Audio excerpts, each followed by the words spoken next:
Mais uma vez estamos de volta para compartilhar, repartir mais uma reflexão e meditação na Palavra de Deus. Como nós fazemos, não temos o propósito de ficar aí a cada dia, a cada horário.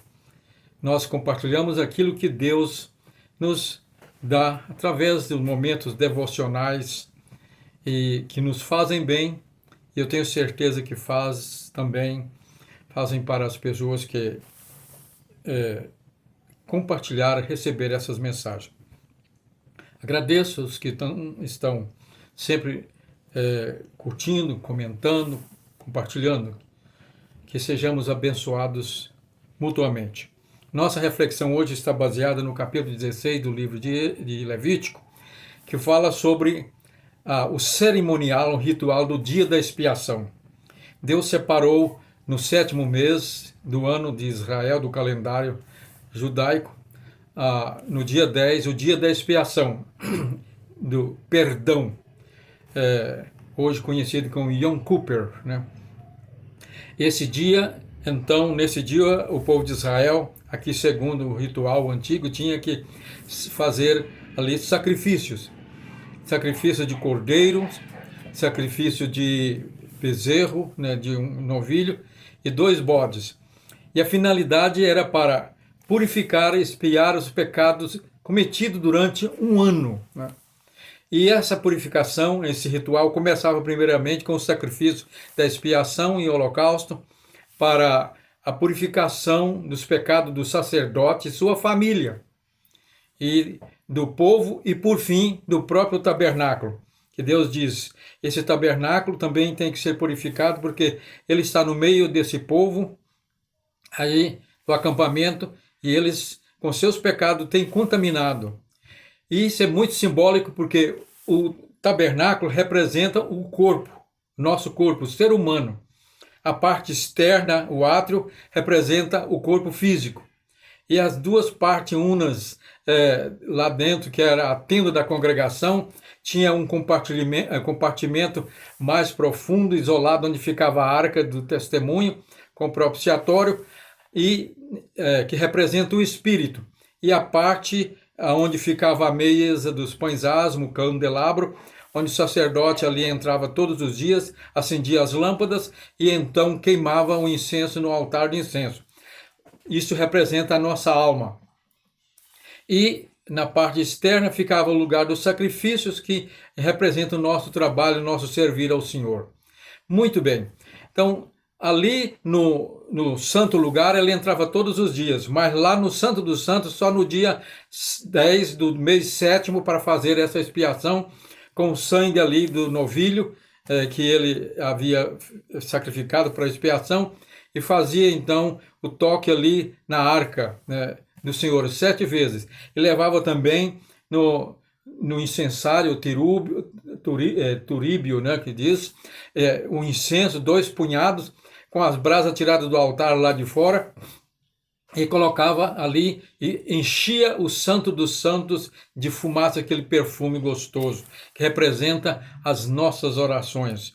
Muito bem, todo esse ritual, e depois que ofereceu o sacrifício do carneiro e do bezerro para a expiação, de tudo ali, até do corpo, que nós devemos ser santificado o nosso corpo. Paulo diz que o vosso espírito, alma e corpo sejam conservados íntegros e irrepreensíveis para a vinda de nosso Senhor Jesus Cristo. E tinha 2 bodes, então lançava sorte, era o bode da expiação, que aquele ia servir, ser morto para purificar o pecado, agora do povo, né? E o outro era um sorteio, caía para o bode emissário, para ser abandonado no deserto. Interessante que o bode da expiação, então ali o sacerdote punha a mão sobre a cabeça dele e ali imputava todos os pecados, iniquidades e todos os males de Israel cometidos durante o ano, e então depois sacrificava o bode.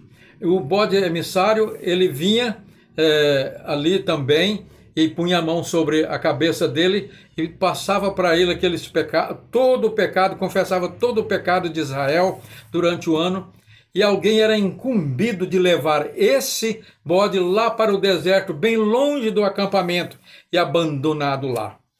Qual é o significado que tem esses dois bodes? É isso que eu vou mais aqui focalizar. O bode da expiação representa Cristo, que morreu no nosso lugar. Ele pagou o preço da redenção dos nossos pecados, de toda a humanidade, pela desobediência, violação da lei moral eterna, que é o próprio padrão que rege a própria natureza, o caráter de Deus, que emana da natureza dele, a lei moral, a lei do amor, e essa lei é que rege toda a sua conduta de todo ser moral no universo. Então, o pecado, diz o apóstolo João, é a transgressão dessa lei. E a lei é implacável. Deus não pode perdoar ninguém sem atender à exigência da lei, o cumprimento da justiça. Para que isso pudesse ser feito, tinha duas condições. A pessoa tem que morrer, mas ela morre e não tem como ressuscitar. Ou então alguém tinha que vir, o próprio Deus assumiu através da encarnação do Logos, seu Filho, assumiu o lugar da humanidade, dos homens, e ali ele morreu, foi sacrificado. O lugar lá da cruz que ele padeceu na cruz do Calvário era o meu lugar, o seu lugar.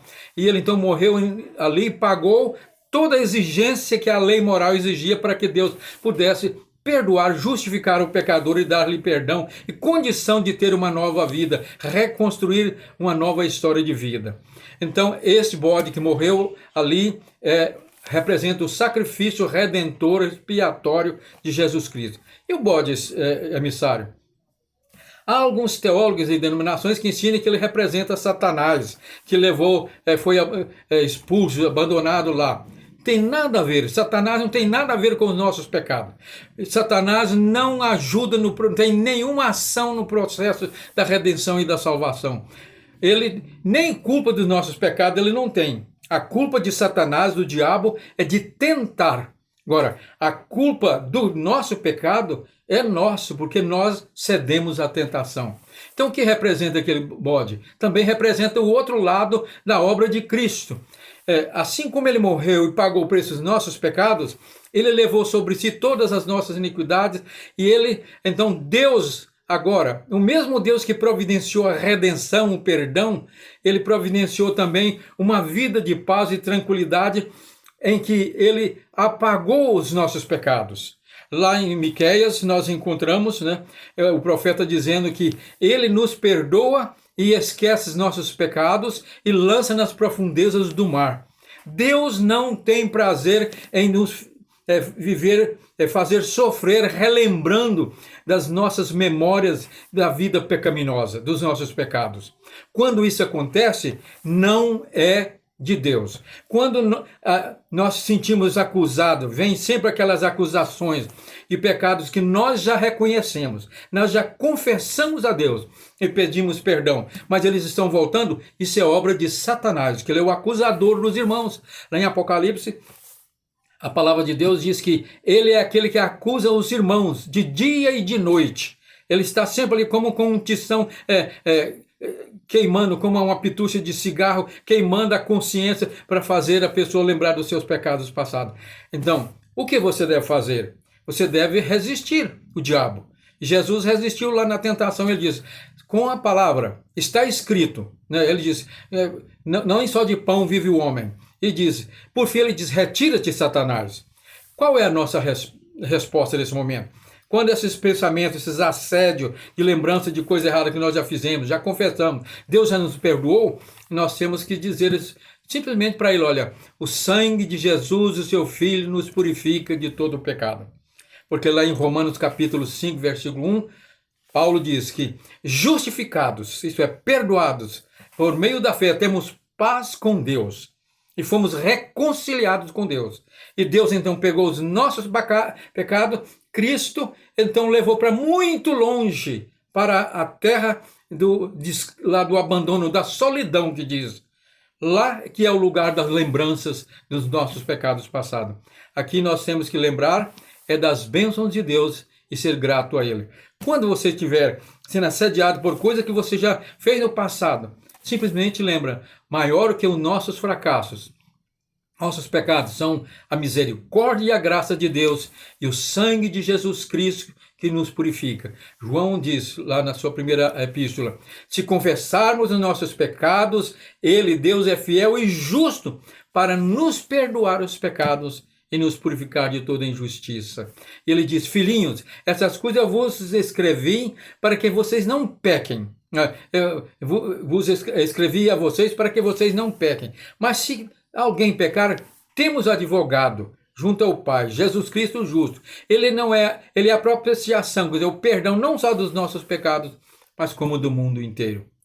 Que Deus os abençoe. Viva uma vida de paz, tranquila. Não deixe que o diabo venha roubar a paz que o Senhor deu pela justificação.